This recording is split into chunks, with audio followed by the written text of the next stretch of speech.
আসসালামু আলাইকুম। আজ চলে এসেছি শীতের পালং শাকের রেসিপি নিয়ে। শীতের নানা রকম সবজি দিয়ে এরকম পালং শাকের তরকারি খেলে কিন্তু স্বাস্থ্যের পক্ষেও যেমন ভালো, তেমনি খুব সুস্বাদুও হয়। এখানে এক আঁটি পালং শাক আমি ধুয়ে নিয়েছি, আর হাতের কাছে যেসব সবজি ছিল সেগুলোই নিয়েছি। তার মধ্যে মূলো, বেগুন, টমেটো, আলু আর দুটো কাঁচা লঙ্কা এভাবে কেটে ধুয়ে পরিষ্কার করে নিয়েছি। কড়ার মধ্যে তেল গরম করে 5 ফোড়ন, রসুন বেশ লাল লাল করে ভেজে তার মধ্যে আলু দিয়ে একটু নাড়াচাড়া করে নেব।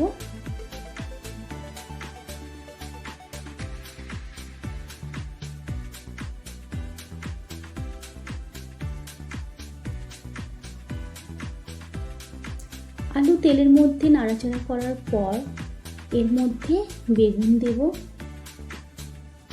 কোনো সবজি খুব বেশি লাল লাল করে ভাজার কোনো দরকার নেই, জাস্ট তেলের মধ্যে একটু নাড়াচাড়া করলেই হবে।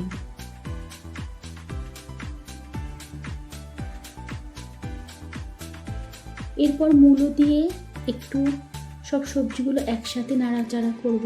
তোমরা চাইলে সব সবজি একসাথে দিয়েও নাড়াচাড়া করতে পারো।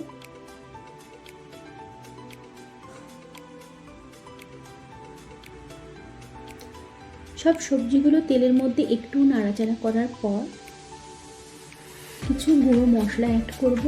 তার মধ্যে লঙ্কা, হলুদ, ধনে, নুন, জিরে সব কিছু দিয়ে বেশ ভালোভাবে কষিয়ে নেব।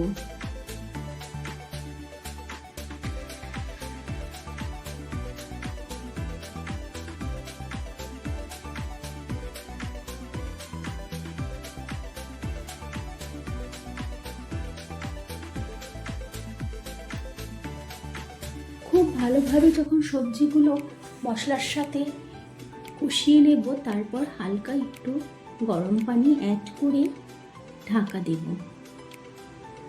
সবজিগুলো নরম হবার জন্যে যতটুকু পানির প্রয়োজন ততটুকু পানি দেব। 5 মিনিট পর দেখব সবজিটা কতটা নরম হয়েছে। দেখো আলু ঠিক নরম হয়ে গেছে। খুব বেশি সিদ্ধ করে নেব না, কারণ শাক দেব। শাক দেওয়ার পর কিছুটা সবজি আবার সিদ্ধ হবে। শাকের মধ্যে যে পানি আছে সেই পানি তো বেরিয়ে আসবে, সেই জন্য বেশি পানি অ্যাড করিনি। শাকগুলো দিয়ে ঢাকা দেব 5 মিনিট। টমেটো কাটা, কাঁচা লঙ্কা দিয়ে ঢাকা দিলাম। এবার 5 মিনিট পর শাকটা কমে গিয়েছে। শাক আর সবজিগুলো একবার খুব ভালোভাবে নাড়াচাড়া করে দেব ওপর নিচ করে।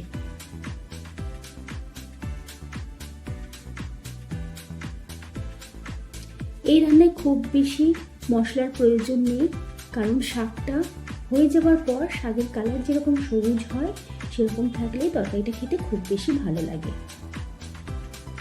আর খুব বেশি পানি দিয়ে ফুটিয়ে নেবারও দরকার নেই, শাকের পানি দিয়েই তরকারি রেডি হয়ে গিয়েছে।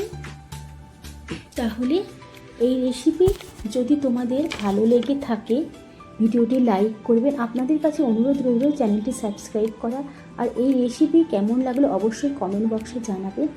আল্লাহ হাফেজ।